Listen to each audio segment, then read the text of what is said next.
साथियों नमस्कार। आज के इस वीडियो में हम लोग बात करेंगे बिहार एसटीटी 2019 से संबंधित।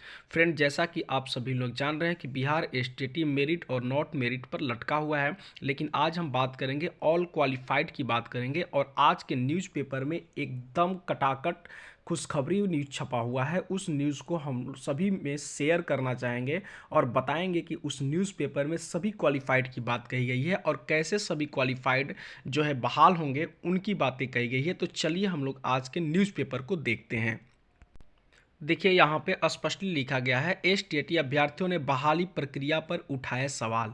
सीट 37,500 और 80,000 है न्यूनतम मेरिट लिस्ट। न्यूनतम मेरिट लिस्ट दैट मीन्स मतलब न्यूनतम जो कटअप क्रॉस किए हैं, जो क्वालिफाइड का न्यूनतम कटअप क्रॉस किए हैं, उन सभी को मिला करके 80,000 कैंडिडेट हैं। ये देख सकते हैं, ये आज का न्यूज़पेपर है और मुजफ्फरपुर में, ये मुजफ्फरपुर के पेपर का छपा हुआ है। इसे पढ़ते हैं तब जाके क्लियरली पता चलेगा, सभी लोग इसे ध्यान से समझेंगे। एसटीटी उत्तीर्ण अभ्यर्थी गए कोर्ट, कहा सभी क्वालिफाइड कैसे हो सकते हैं। पहले 30,675 रखा गया था मेगा सूची में, बाद में सरकार ने बदला आदेश। आगे देखिए क्या लिखा है, 80,000 का नियोजन तो सीट क्यों नहीं बढ़ाई सरकार। देखिए यहाँ पे स्पष्ट बात है, सबकी जो है बात कही गई है। 80,000 अगर नियोजन इकाई में जाना है तो सीट सरकार बढ़ाए, उस बिंदु पर जो है ये बातें कही गई। अभ्यर्थियों ने कहा कि सरकार 80,000 को नियोजन में शामिल करने की बात तो कहती है, लेकिन सीट बढ़ाने पर चुप है। ऐसे में कैसे 80,000 अभ्यर्थियों का नियोजन मात्र 37,500 सीटों पर होगा, ये बड़ा सवाल है। सरकार पहले मेरिट लिस्ट में आने वाले अभ्यर्थियों का नियोजन करे, बाद में क्वालिफाइड वालों का। अब देखिए यहाँ पे मेरिट और नॉट मेरिट की बात देखिए इस पेपर में भी है, लेकिन आप समझिए कि 80,000 जितने भी नियोजन इकाई में जा रहे हैं, उनके सीट बढ़ाने की भी बातें कही गई हैं। सूबे के माध्यमिक उच्च माध्यमिक में 37,500 सीटें हैं, वही 80,000 अभ्यर्थी एसटीटी के न्यूनतम मेरिट में शामिल हैं। न्यूनतम मेरिट डेट मीन्स न्यूनतम क्वालिफाइड यानी 45 और 50%। ऐसे में अभ्यर्थियों का चयन कैसे होगा, इसे लेकर एसटीटी उत्तीर्ण अभ्यर्थियों ने कोर्ट से गुहार लगाई है।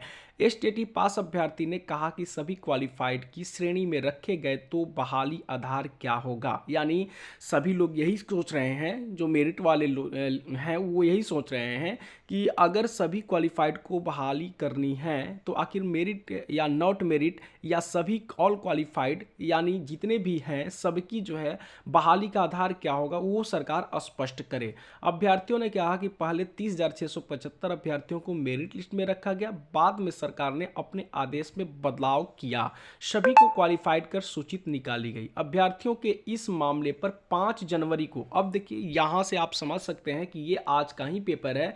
5 जनवरी को, यहाँ देखिए 5 जनवरी को पहली सुनवाई करते हुए पटना हाईकोर्ट ने जवाब देने के लिए 4 हफ्ते का समय शिक्षा विभाग को दिया है। अब देखिए 4 हफ्ते, मात्र 4 हफ्ते का शिक्षा विभाग के पास समय है, उससे ज़्यादा नहीं।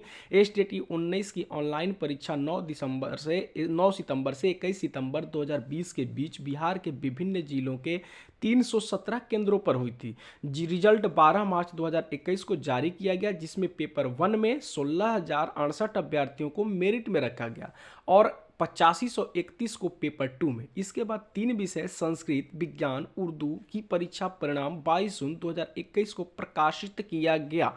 21 जून 2022, यहाँ पे थोड़ा सा गड़बड़ है, यानी 21 जून 2021 को प्रकाशित किया गया, जिसमें 6,076 अभ्यर्थियों को मेरिट में रखा गया।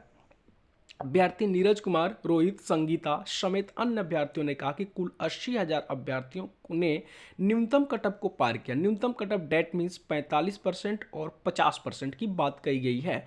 वही नोटिफिकेशंस के अनुसार 30,675 अभ्यर्थी ही मेरिट में हैं। ये सत्य है, आज भी आपके सामने है कि 30,675 ही मेरिट में है, लेकिन शिक्षा विभाग ने विज्ञापन के विरुद्ध जाते हुए एक विभागीय अधिसूचना जारी कर न्यूनतम कटअप प्राप्त करने वाले सभी 80,000 अभ्यर्थियों को नियोजन में शामिल करने की बात कही है।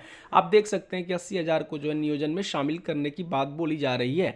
यह सीधे तौर पर नोटिफिकेशंस का और संविधान के अनुच्छेद 309 का उल्लंघन है। आप देख सकते हैं यहाँ पे 309 के उल्लंघन का जिक्र किया गया है और इसीलिए पीआईएल को एक्सेप्ट भी किया गया, क्योंकि 309 का उल्लंघन है और जो है विज्ञप्ति में बदलाव है, इसीलिए पीआईएल को एक्सेप्ट किया गया। क्योंकि नॉट इन मेरिट वाले भाई के साथ भी पीआईएल किया गया था और वो जो है पीआईएल एक्सेप्ट नहीं हुआ था, वो पीआईएल डिसमिस हो चुका था।